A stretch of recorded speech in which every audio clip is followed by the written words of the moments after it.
Eventos finais, capítulo 4. A Igreja de Deus nos últimos dias. O povo de Deus guarda os seus mandamentos.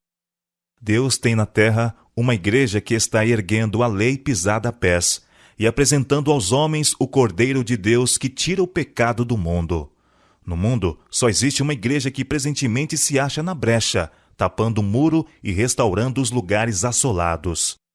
Sejam todos cuidadosos para não clamarem contra o único povo que está cumprindo a descrição dada do povo remanescente, que guarda os mandamentos de Deus e tem a fé em Jesus.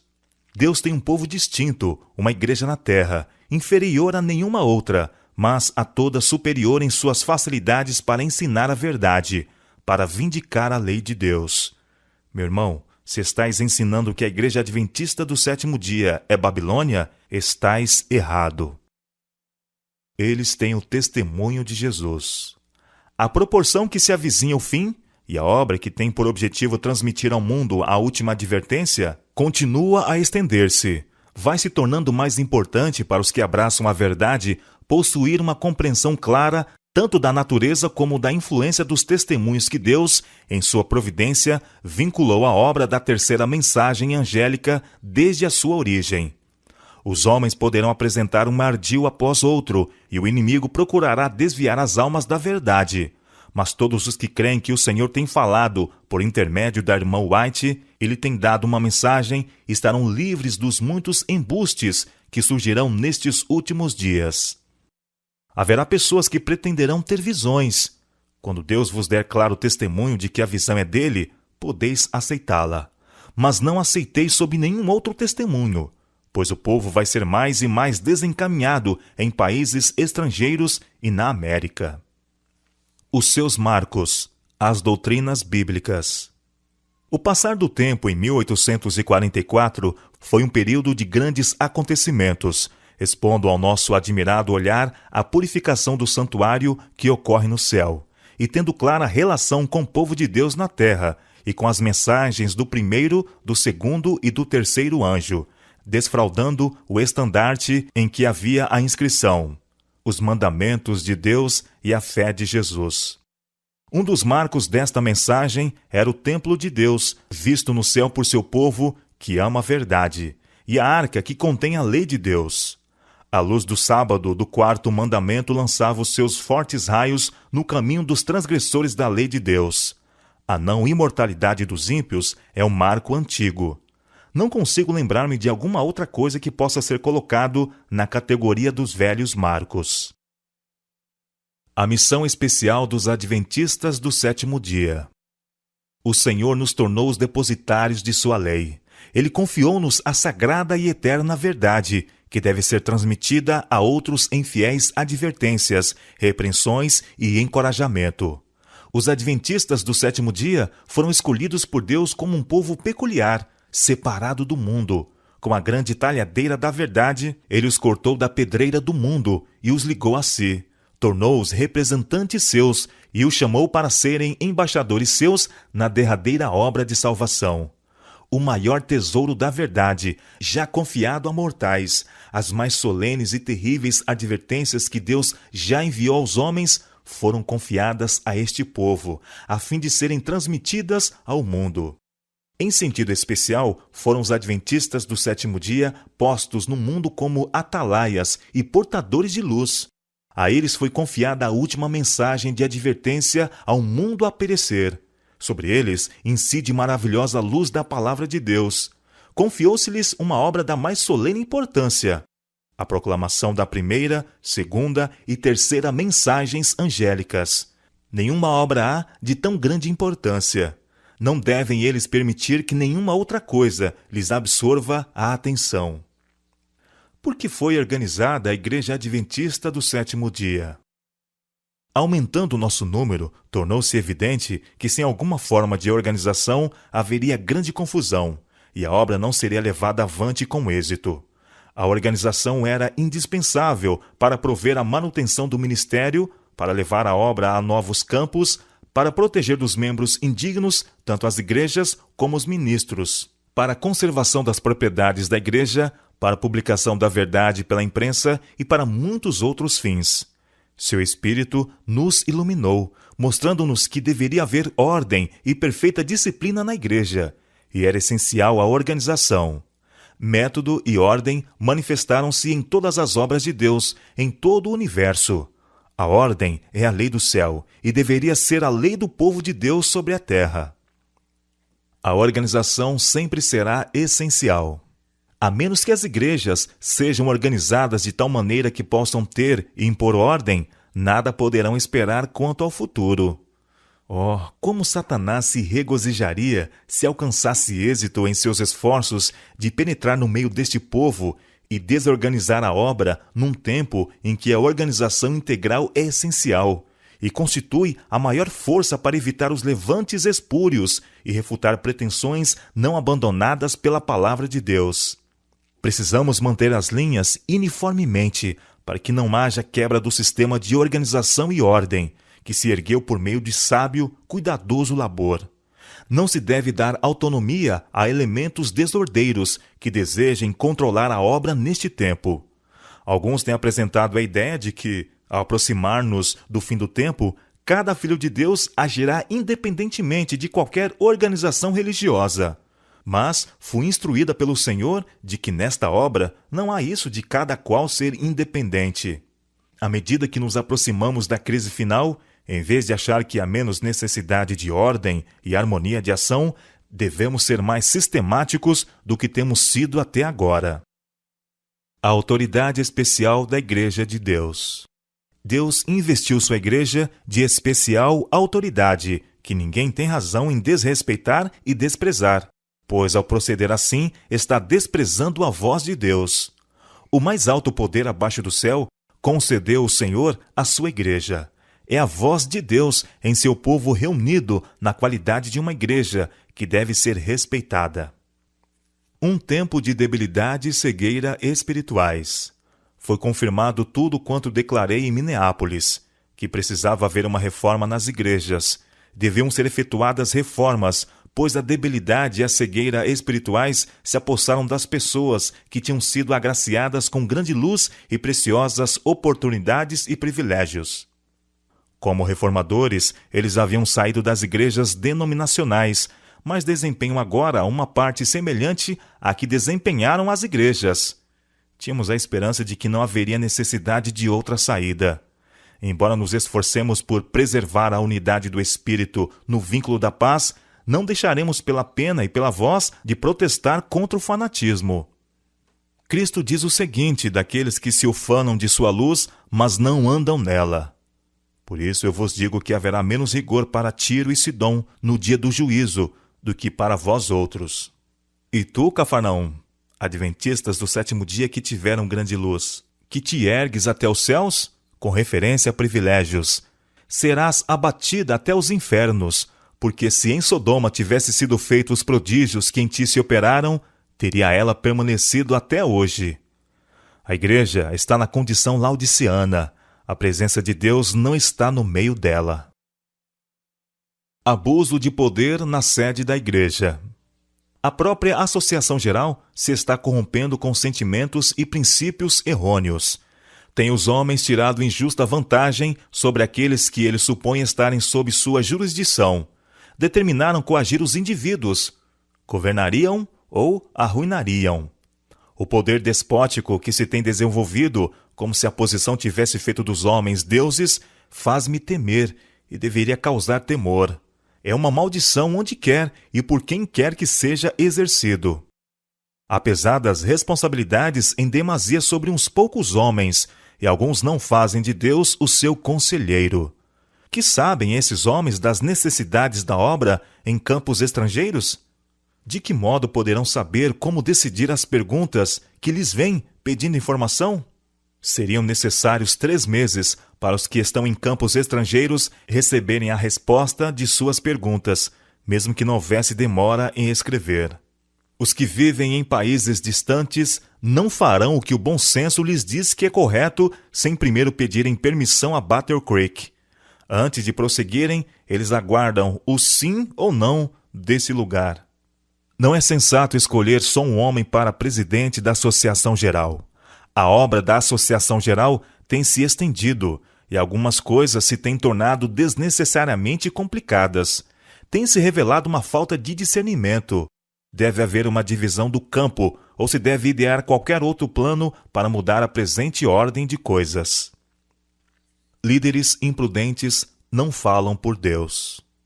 A voz de Battle Creek, que tem sido considerada como autoridade para determinar de que maneira deve ser efetuada a obra, não é mais a voz de Deus. Faz alguns anos que eu considerava a Associação Geral como a voz de Deus. Isso desses homens se encontrarem no lugar sagrado para serem como a voz de Deus para o povo, conforme antes acreditávamos ser a Associação Geral, é algo que já passou. Não há necessidade de uma nova denominação. Tomais passagens dos testemunhos que falam do fim do tempo da graça, da sacudidura do povo de Deus, e falais da saída dentre esse povo de um outro povo mais puro, santo que surgirá. Ora, tudo isso agrada ao inimigo. Aceitassem muitos os pontos de vista que avançais, e falassem e agissem baseados nisso, e veríamos uma das maiores excitações fanáticas jamais testemunhadas entre os adventistas do sétimo dia. Isto é o que Satanás quer. O Senhor não vos deu uma mensagem para chamar os adventistas do sétimo dia Babilônia e chamar o povo de Deus a sair dela. Todas as razões que possais apresentar não podem, quanto a mim, ter peso nesse assunto, porque o Senhor me deu decisivo esclarecimento em oposição a tal mensagem. Se que o Senhor ama sua igreja, ela não deve ser desorganizada ou esfacelada em átomos independentes. Não há nisto a mínima coerência. Não existe a mínima evidência de que tal coisa venha a se dar. Digo-vos, meus irmãos, que o Senhor tem um corpo organizado por cujo intermédio ele irá operar. Quando alguém se afasta do corpo organizado do povo que observa os mandamentos de Deus, quando começa a pesar a igreja em suas balanças humanas e acusá-la, podeis saber que Deus não está dirigindo. Ele se encontra no caminho errado. Deus porá tudo em ordem.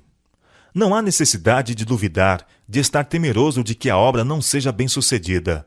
Deus está à testa da obra e porá tudo em ordem.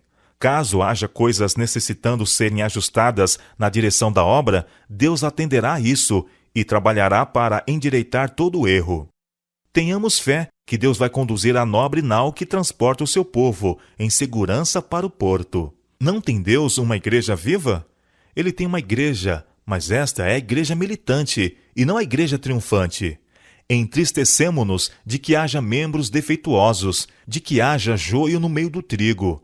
Embora existam males na igreja e tenham de existir até o fim do mundo, a igreja destes últimos dias há de ser a luz do mundo poluído e desmoralizado pelo pecado.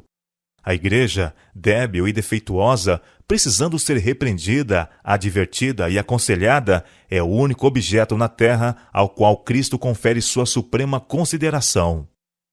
Os baluartes de Satanás nunca hão de triunfar. Acompanhará a terceira mensagem angélica. Como o capitão do exército do Senhor derrubou os muros de Jericó, assim triunfará o povo que guarda os mandamentos do Senhor, e serão derrotados todos os elementos oponentes. É recomendada a distribuição de responsabilidades. O que necessitamos agora é de reorganização. Precisamos começar pelos alicerces e edificar sobre um princípio diferente. Aqui há homens que estão à frente de nossas várias instituições, dos interesses educacionais e das associações em localidades e estados diferentes. Todos estes devem ser homens representativos, ter voz ativa em elaborar e formar os planos que serão postos em execução. Deve haver mais de 1, 2 ou 3 homens para atender a todo o vasto campo. A obra é grande, e não há uma mente humana que por si só possa planejar a obra que precisa ser efetuada. Pois bem, desejo dizer que Deus não pôs algum régio poder em nossas fileiras para controlar este ou aquele ramo da obra. O trabalho tem sido muito restringido pelos esforços para controlá-lo em todo sentido. Precisa haver uma renovação, uma reorganização. Tem de ser introduzido um poder e vigor nas comissões que são necessárias. Devem ser formadas novas associações. Estava de acordo com o plano de Deus que fosse organizada a Associação na Australásia. Não é necessário mandar pedir o conselho de Battle Creek a milhares de quilômetros de distância e ter então de esperar semanas pela resposta. Aqueles que se encontram no próprio local devem decidir o que tem de ser feito. A Assembleia da Associação Geral de 1901 se mostra sensível. Quem, suponde vós, tem estado entre nós desde que começou esta Assembleia? Quem tem mantido afastados os aspectos censuráveis que geralmente aparecem numa reunião como essa? Quem tem andado de um lado para o outro nos corredores deste tabernáculo? O Deus do céu e seus anjos. Eles não vieram até aqui para dilacerar-vos, mas para conceder-vos mentes sãs e tranquilas. Tem estado entre nós para realizar as obras de Deus e deter os poderes das trevas, para que não fosse impedida a obra que ele queria que se realizasse. Os anjos de Deus têm estado trabalhando entre nós. Nunca fiquei mais surpresa em minha vida do que pelo rumo que as coisas tomaram nessa reunião. Esta obra não é nossa. Foi efetuada por Deus. Foram-me apresentadas instruções a esse respeito. Mas, até que a questão fosse resolvida nesta reunião, não conseguiram entender tais instruções. Anjos de Deus têm andado de um lado para outro nesta congregação. Desejo que cada um de vós se lembre disso, e desejo que vos lembreis também de que Deus disse que curaria as feridas de seu povo. Durante a Assembleia da Associação Geral, o Senhor atuou poderosamente por seu povo. Toda vez que penso nessa reunião, uma agradável solenidade se apodera de mim, transmitindo-me à alma um fulgor de gratidão. Vimos os majestosos passos do Senhor, nosso Redentor. Louvamos o seu santo nome, pois ele trouxe livramento a seu povo. Tem sido necessário organizar uniões, associações, para que a Associação Geral não exerça um domínio arbitrário sobre todas as associações separadas. O poder conferido à associação não deve concentrar-se num só homem, ou em 2, ou em 6. Deve haver um conselho de homens sobre as divisões separadas. É reafirmada a confiança na Organização Adventista do Sétimo Dia. Não podemos desviar-nos agora do fundamento estabelecido por Deus. Não podemos agora entrar em nenhuma nova organização, pois isto significaria apostasia da verdade. Sou instruída a dizer aos adventistas do sétimo dia em todo o mundo: Deus chamou-nos como um povo para sermos-lhes particular tesouro. Ele designou que sua igreja na terra esteja perfeitamente unida no Espírito e no conselho do Senhor dos Exércitos até o fim do tempo. Por vezes, quando um pequeno grupo de homens, aos quais se acha confiada a direção geral da obra, tem procurado, em nome da Associação Geral, exercer planos imprudentes e restringir a obra de Deus, tenho dito que eu não poderia por mais tempo considerar a voz da Associação Geral representada por esses poucos homens como a voz de Deus. Mas isto não equivale a dizer que as decisões de uma associação geral, composta de uma assembleia de homens representativos e devidamente designados de todas as partes do campo, não deva ser respeitada. Deus ordenou que os representantes de sua igreja, de todas as partes da terra, quando reunidos numa associação geral, devem ter autoridade. O erro que alguns estão em perigo de cometer é dar à opinião e ao juízo de um homem ou de um pequeno grupo de homens a plena medida de autoridade e influência de que Deus revestiu sua igreja, no juízo e voz da Associação Geral, reunida para fazer planos para a prosperidade e avançamento de sua obra. Deus investiu sua igreja de especial autoridade e poder, por cuja desconsideração e desprezo ninguém se pode justificar, pois aquele que assim proceder despreza a voz de Deus. Sou animada e beneficiada ao compreender que o Deus de Israel ainda guia seu povo e que continuará com eles até ao fim. Uma declaração de W.C. White.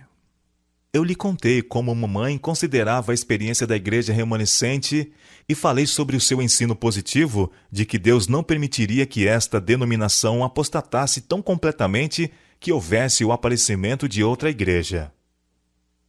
O reavivamento espiritual ainda é necessário. Certa vez, ao meio-dia, eu estava escrevendo sobre a obra que poderia ter sido realizada na última Assembleia da Associação Geral, em 1901, se os homens em posição de confiança houvessem seguido a vontade e o caminho de Deus. Os que têm tido grande luz não têm andado na luz. A reunião se encerrou e não foi efetuada a mudança. Os homens não se humilharam diante do Senhor como deveriam ter feito, e não foi comunicado o Espírito Santo. Eu havia escrito até esse ponto, quando perdi a consciência e parecia estar presenciando uma cena em Battle Creek. Estávamos reunidos no auditório do tabernáculo. Foi feita uma oração, cantado um hino e houve outra oração. Fizeram-se fervorosas súplicas a Deus. A reunião foi assinalada pela presença do Espírito Santo.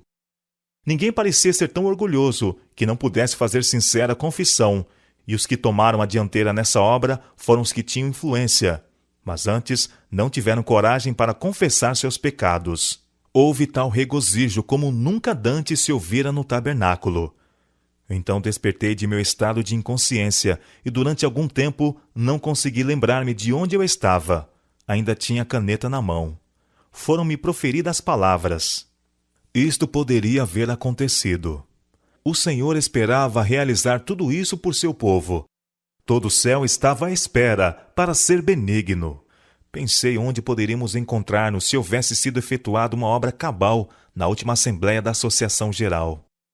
Fiquei profundamente impressionada pelas cenas que recentemente passaram diante de mim à noite. Parecia existir um grande movimento, um trabalho de reavivamento em ação em vários lugares. Nosso povo movia-se em linha e respondia ao apelo de Deus. A paciência de Deus com seu povo. A igreja falhou deploravelmente em corresponder às expectativas de seu Redentor. E, contudo, o Senhor não se afasta de seu povo. Ainda é complacente com eles, não por causa de alguma bondade que se encontre neles, mas para que o seu nome não seja desonrado perante os inimigos da verdade e da justiça, para que as instrumentalidades satânicas não exultem na destruição do povo de Deus. Por muito tempo, ele tem suportado sua obstinação, descrença e insensatez. O Senhor os tem disciplinado com admirável clemência e compaixão. Se atenderem às suas instruções, ele removerá suas más tendências, salvando-os com uma salvação eterna e tornando-os eternos monumentos do poder de sua graça. Devemos lembrar que a igreja, enfraquecida e defeituosa como seja, é o único objeto na terra a que Cristo concede sua suprema consideração. Ele vela constantemente com solicitude por ela e a fortalece por seu Espírito. Deus coopera com os que são fiéis a Ele. O Senhor Jesus sempre terá um povo escolhido para servi-lo. Quando o povo judeu rejeitou a Cristo, o príncipe da vida, ele tirou-lhes o reino de Deus e entregou-o aos gentios. Deus continuará lidando com cada ramo de sua obra, de acordo com esse princípio. Quando uma igreja demonstra ser infiel à palavra do Senhor, seja qual for sua posição, e por mais elevada e sagrada que seja sua vocação, o Senhor não pode cooperar com eles. Outras pessoas são escolhidas para assumir importantes responsabilidades. No entanto, se estes, por sua vez, não purificarem a vida de toda a má ação, se não estabelecerem puros e santos princípios em todos os aspectos de sua vida, o Senhor os afligirá e humilhará dolorosamente, e a não ser que se arrependam, os removerá da posição que ocupam, tornando-os um opróbrio. Julgados pela luz concedida. Nas balanças do santuário há de ser pesada a Igreja Adventista do Sétimo Dia. Ela será julgada pelos privilégios e vantagens que tem gozado. Se sua experiência espiritual não corresponde às vantagens que a preço infinito Cristo lhe concedeu, se as bênçãos que lhe foram conferidas não habilitarem para fazer a obra que lhe foi confiada, sobre ela será pronunciada a sentença: achada em falta. Pela luz que lhe foi concedida, pelas oportunidades dadas, será ela julgada. Solenes admoestações e advertências, manifestas na destruição de muito acariciadas instalações para o serviço, como que nos dizem: lembra-te, pois, donde caíste, e arrepende-te, e pratica as primeiras obras. A menos que se arrependa e converta, a igreja que agora está a levedar-se com sua apostasia, comerá do fruto de seus próprios atos, até que se aborreça a si mesma. Quando resistir ao mal e escolher o bem, quando buscar a Deus com toda a humildade e alcançar sua alta vocação em Cristo, permanecendo na plataforma da verdade eterna e pela fé lançar mão dos dons que para ela se acham preparados, então será curada. Aparecerá então na simplicidade e pureza que Deus lhe deu, separada de embaraços terrenos, mostrando que a verdade com efeito a libertou. Então seus membros serão na verdade os escolhidos de Deus, os seus representantes. A história de Israel, uma advertência para nós. Nestes últimos dias, o povo de Deus será exposto aos mesmos perigos que o antigo Israel. Os que não aceitarem as advertências que Deus dá, cairão nos mesmos perigos que o antigo Israel, e não poderão entrar no descanso por causa da incredulidade. O antigo Israel sofreu calamidades devido aos seus corações não santificados e vontades insubmissas. Sua rejeição final como nação foi o resultado de sua própria incredulidade, confiança em si mesmo, impenitência, cegueira mental e dureza de coração. Em sua história, nos é apresentado um sinal de perigo.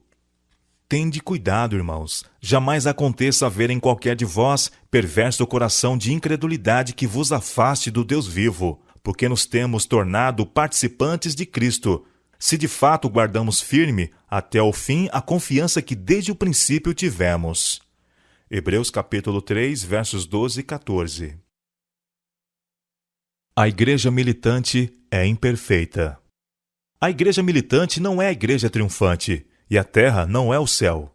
A igreja se compõe de homens e mulheres errantes e imperfeitos, que são apenas alunos na escola de Cristo, a fim de serem adestrados, disciplinados, educados para esta vida e para a futura vida imortal.